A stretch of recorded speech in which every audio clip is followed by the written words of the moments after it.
December 20th, 1943, 5 days before Christmas. The cold English morning air bit through flight jackets as young men climbed into their bombers at RAF Kimbolton.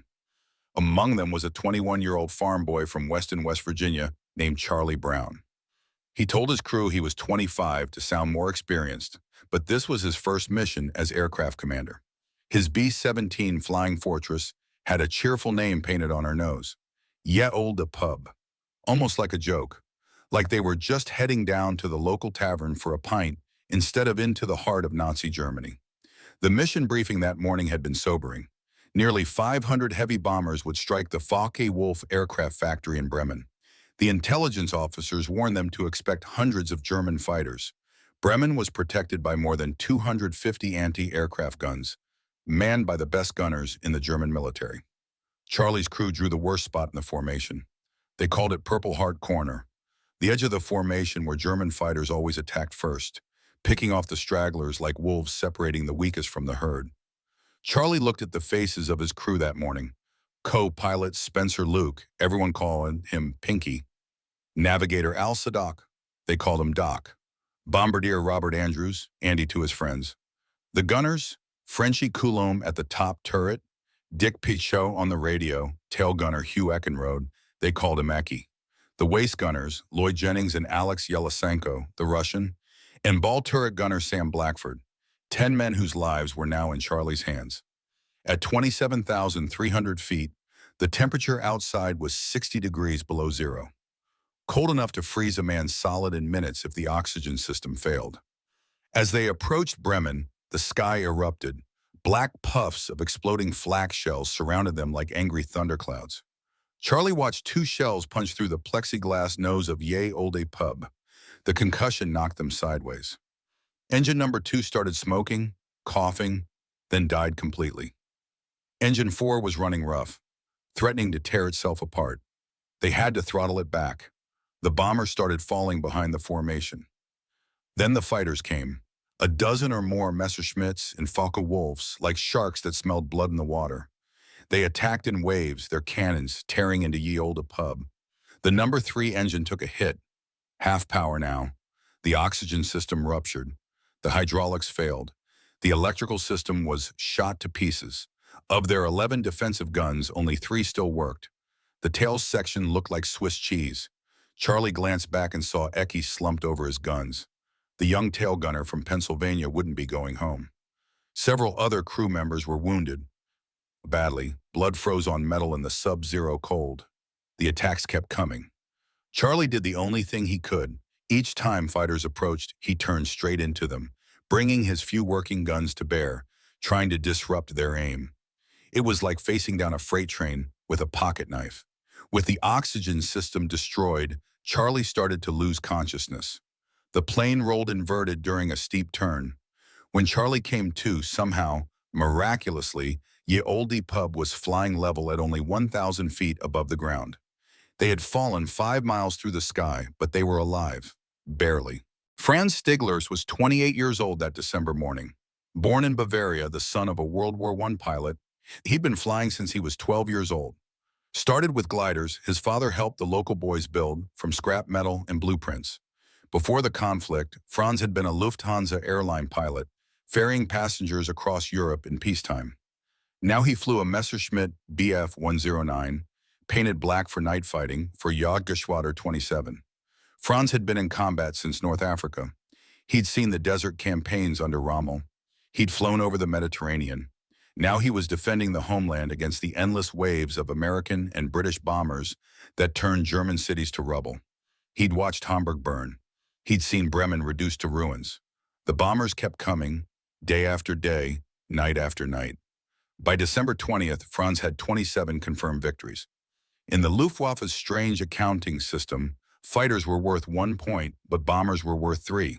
If Franz shot down one more bomber, just one, he would reach the magic number of 30 points. That meant the Knight's Cross, Germany's highest decoration for valor.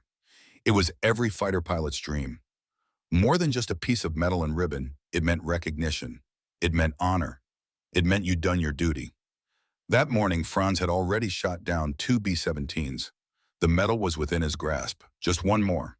But his own Messerschmitt had taken damage. A 50 caliber machine gun bullet had lodged in his radiator. He was on the ground at Fliegerhorst Oldenburg, getting it repaired, when he heard the distinctive sound. The deep rumble of American Wright Cyclone engines, laboring, coughing, barely running.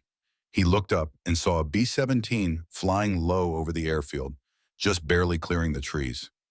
Franz scrambled into his fighter.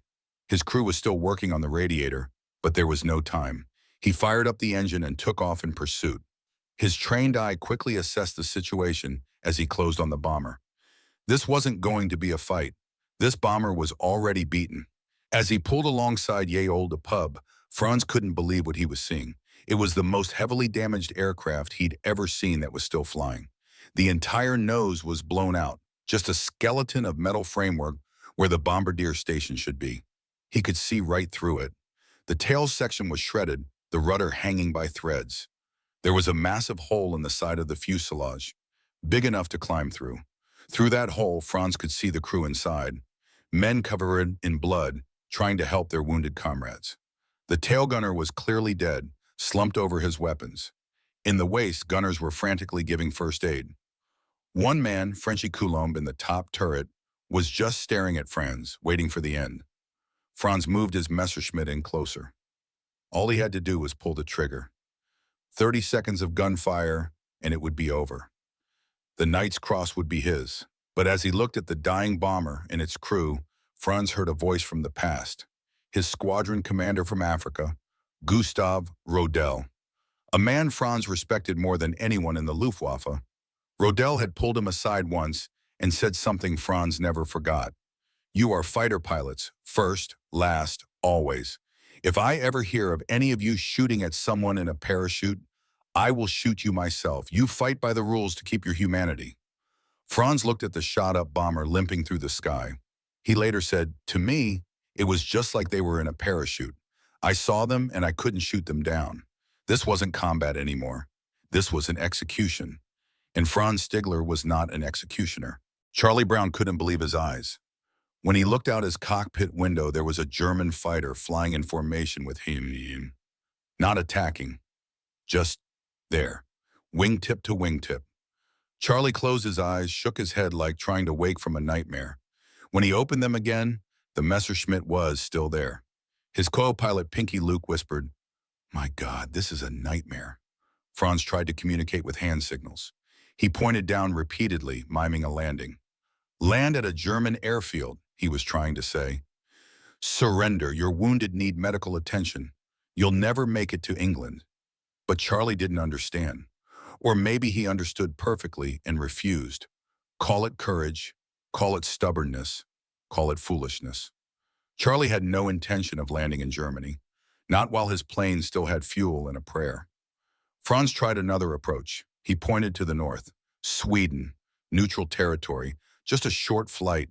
The Swedes would intern them for the rest of the conflict, but they'd receive medical care. They'd survive. Again, Charlie shook his head. Number. They were going home to England, or they were going down trying. Franz realized the American pilot wasn't going to listen. But Ye Olde Pub would never make it through the Atlantic Wall. The coastal defenses were bristling with the best anti-aircraft gunners in Germany. They were trained to shoot down anything in the sky, and they were very, very good at their job. If this bomber tried to cross the coast alone, those guns would tear it to pieces in seconds. So Franz Stigler made a choice that could have cost him his life. He tucked his Messerschmitt in close to the bomber's left wing, flying in tight formation. From the ground, anti-aircraft gunners would see the silhouette of a German fighter and hold their fire. Franz was using his own plane as a shield. He was escorting an enemy bomber through German defenses to safety. They flew on together like that, this strange pair. The shot-up American bomber struggling to stay airborne, and the German fighter that should have been its killer. Through the Atlantic Wall, past the flak batteries, over the coastal defenses, every moment Franz expected to be shot down by his own side or have Charlie's gunners open fire on him. Charlie, still not sure what was happening, ordered his dorsal turret gunner to aim at the German fighter but not fire. It was a warning. "We're watching you. We can still shoot if this is a trick." Franz saw the guns swing toward him and understood. He'd made his decision and he'd see it through.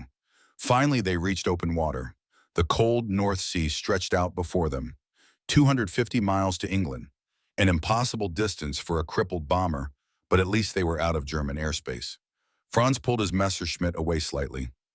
He looked across at Charlie Brown. Their eyes met across the gap between their aircraft. Two pilots, two enemies, two human beings. Franz raised his hand in a salute, a gesture of respect. Then he banked his fighter away and disappeared back toward Germany. Charlie watched him go, not quite believing what had just happened. Later, he would wonder if it had been real at all. Your old pub limped across the North Sea. Every minute was borrowed time. The engines that were still running were on their last legs. The airframe was so damaged that the bomber shook and rattled like it would come apart at any moment. The crew fought to keep their wounded alive in the freezing cold. They threw out everything they could to lighten the load. Ammunition, equipment, anything that wasn't bolted down. The hydraulics were gone, so landing was going to be a nightmare. Charlie coaxed every last bit of performance from his dying aircraft. He couldn't go back to their home base at Kimbolton. They'd never make it that far. Instead, he aimed for RAF Seething, home of the 448 bombardment grew up, about 10 miles southeast of Norwich. It was the closest friendly runway. When they finally saw the English coast, some of the crew wept. Against all odds, they were going to make it. Charlie set up his approach. Without hydraulics, he had to manually crank down the landing gear. The flaps barely worked. It was going to be a hard landing, but after what they'd been through, a hard landing sounded like paradise. The wheels touched down, the brakes barely worked. Ye Olde pub rolled to a stop at the end of the runway. Ground crews rushed to the aircraft and stopped in their tracks when they saw the damage. One of them later said it was the most heavily damaged bomber he'd ever seen return from a mission. How it stayed in the air was a miracle. How it made the flight across the North Sea was impossible. The ground crews counted over 400 holes in the aircraft. The tail gunner's body had to be carefully removed. The wounded were rushed to the base hospital. At the debriefing, Charlie told his commanding officers everything about the damage, the attacks, the crew's bravery, and about the German pilot who had escorted them to safety instead of shooting them down. The intelligence officers listened carefully. Then they made a decision that would haunt Charlie for decades. This incident never happened. Do not speak of it to anyone. Not to your crew, not to other pilots, not to anyone. The military brass reasoned that American air crews needed to believe every German pilot was a ruthless enemy. Building sympathy or respect for German pilots could make American crews hesitate in combat. That could get them killed. So the story of the merciful German fighter pilot had to be buried. Charlie was ordered to never mention it again. Someone decided, as Charlie later said, that you can't be human and be flying in a German cockpit. Franz Stigler landed his Messerschmitt back at base with his own burden of silence. He told no one what he had done. In Nazi Germany, sparing an enemy in combat was not viewed as mercy or chivalry. It was viewed as treason. The penalty for refusing to engage the enemy was a court-martial and very likely execution. Franz had risked his own life to save the Americans, but telling anyone would mean throwing that life away.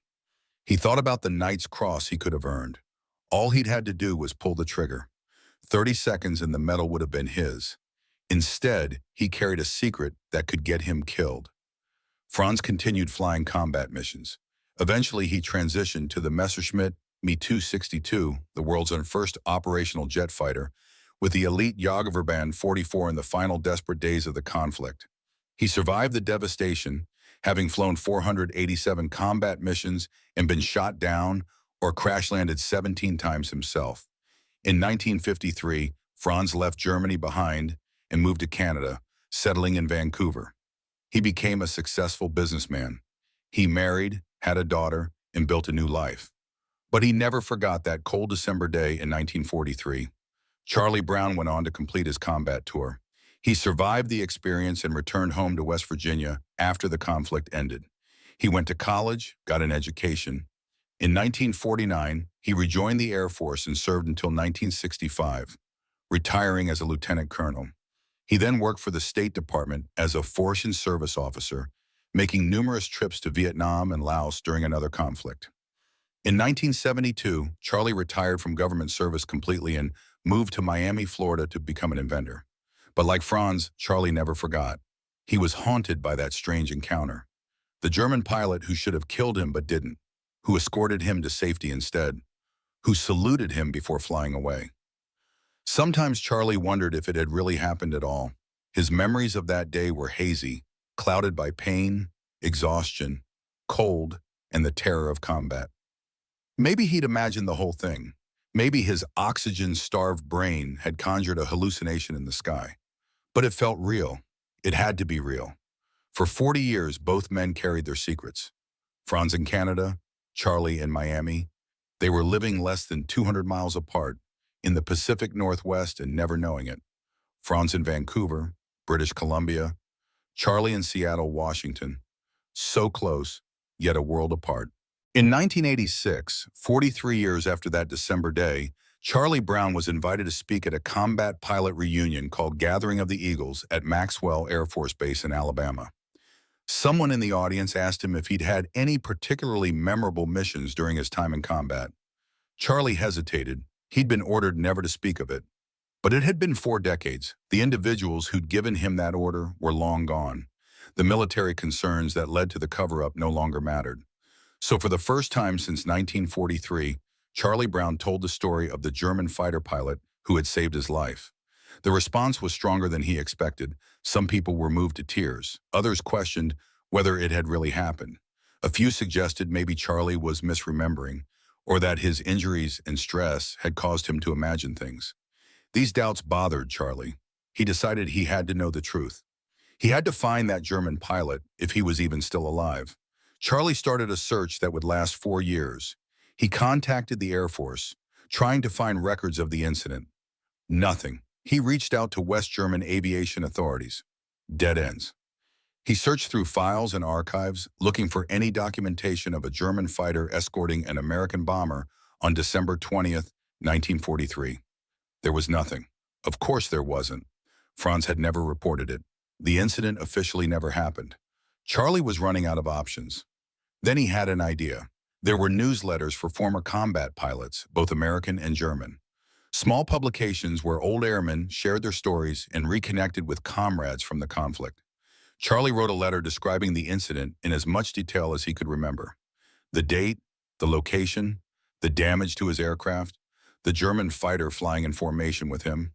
He sent it to a newsletter for former Luftwaffe pilots, published in Germany. Months went by with no response. Charlie began to think his search was hopeless. The pilot was probably long dead. Or maybe it really had been a hallucination after all. Then, in 1990, Charlie received a letter from Canada. It was from a man named Franz Stigler. The letter was simple and direct. I was the one. Charlie's hands shook as he read the letter. Franz described everything. The black Messerschmitt, the damaged bomber flying over his airfield, the view through the exposed fuselage showing the wounded crew, the escort to the coast, the salute. Details Charlie had never published. Details that only the German pilot in that fighter could have known. It was real. It had all been real. They spoke on the phone, across the decades, across the miles. 2 old men talked about being young men in a sky filled with metal and fire. Franz described what he had seen that day, things Charlie couldn't have known. The exact pattern of damage on the aircraft, which engines were smoking, where the holes were in the fuselage. Everything matched. On June 21st, 1990, they met in person for the first time since that day in 1943. The reunion was emotional. Franz later said it was like meeting a brother he hadn't seen in 40 years. There's a video of that first meeting. Franz is fighting back tears. He embraces Charlie and says, "I love you, Charlie." The 2 men quickly became close friends, as if trying to make up for all the lost years. They visited each other regularly. They traveled around the country together, speaking at veteran gatherings and civic groups, telling their story. Young people needed to hear it, they felt. A story about finding humanity in the midst of inhumanity, about making the right choice even when it could cost you everything. Franz gave Charlie a book with an inscription that read, "In 1940, I lost my only brother as a night fighter. On December 20th, 1943, 4 days before Christmas, I was able to save a B-17 from its destruction. The pilot, Charlie Brown, is for me as precious as my brother was. Thanks, Charlie. Your brother, Franz. The reunion brought both men a sense of peace they hadn't felt in decades. Charlie later said his nightmares about the conflict finally stopped after meeting Franz. For years, he'd been plagued by dreams of that mission, of Ecke slumped over his guns, of the fighters attacking, of thinking he was about to die. After reuniting with Franz, those nightmares faded. Franz felt the same healing. For nearly 50 years, he'd carried the guilt and fear of what he'd done, wondering if he'd failed his duty, if he'd been a coward, if he'd betrayed his country.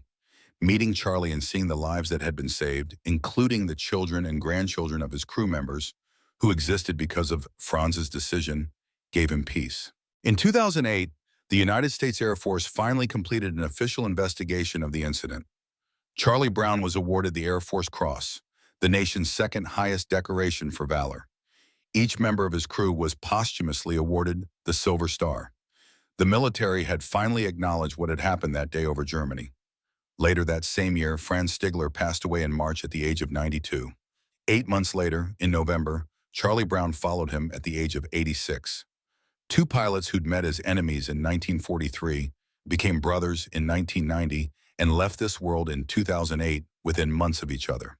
Their friendship had lasted 18 years, a friendship born from a single act of mercy at 30,000 feet on a cold December day. The co-author of their book, A Higher Call, observed that the conflict had left both men in turmoil for decades. When they found each other, they found peace. Franz had once told Charlie that he'd always wondered what the German spotters on the ground thought when they saw Messerschmitt escorting a B-17 to safety. He never found out, but he knew what he'd felt. He'd felt that he was a human being first, and a fighter pilot second, and that being human mattered more than any medal.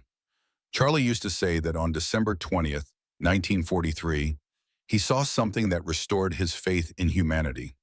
In the middle of a terrible conflict, in a sky filled with violence and death, one man chose mercy over vengeance.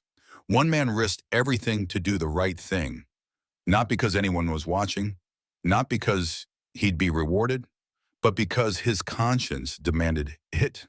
Because, as Gustav Rodel had taught Franz years before in the African desert, you fight by the rules to keep your humanity. That's the story of Charlie Brown and Franz Stigler. Two enemies who became brothers, two pilots whose lives intersected for a brief moment in 1943 and were forever changed. It's a reminder that even in the darkest times, even when the world seems consumed by hatred and violence, individual human beings can still choose compassion, can still choose mercy, can still choose to see the enemy not as a target, but as a fellow human being trying to survive the same madness. Franz Stigler could have had his Knight's Cross that day. Instead, he gained something far more valuable. He gained the knowledge that when it mattered most, when everything was on the line, he had remained human. And 47 years later, that decision brought him a brother he'd never expected to have. Some things, Franz and Charlie both learned, are worth more than any medal.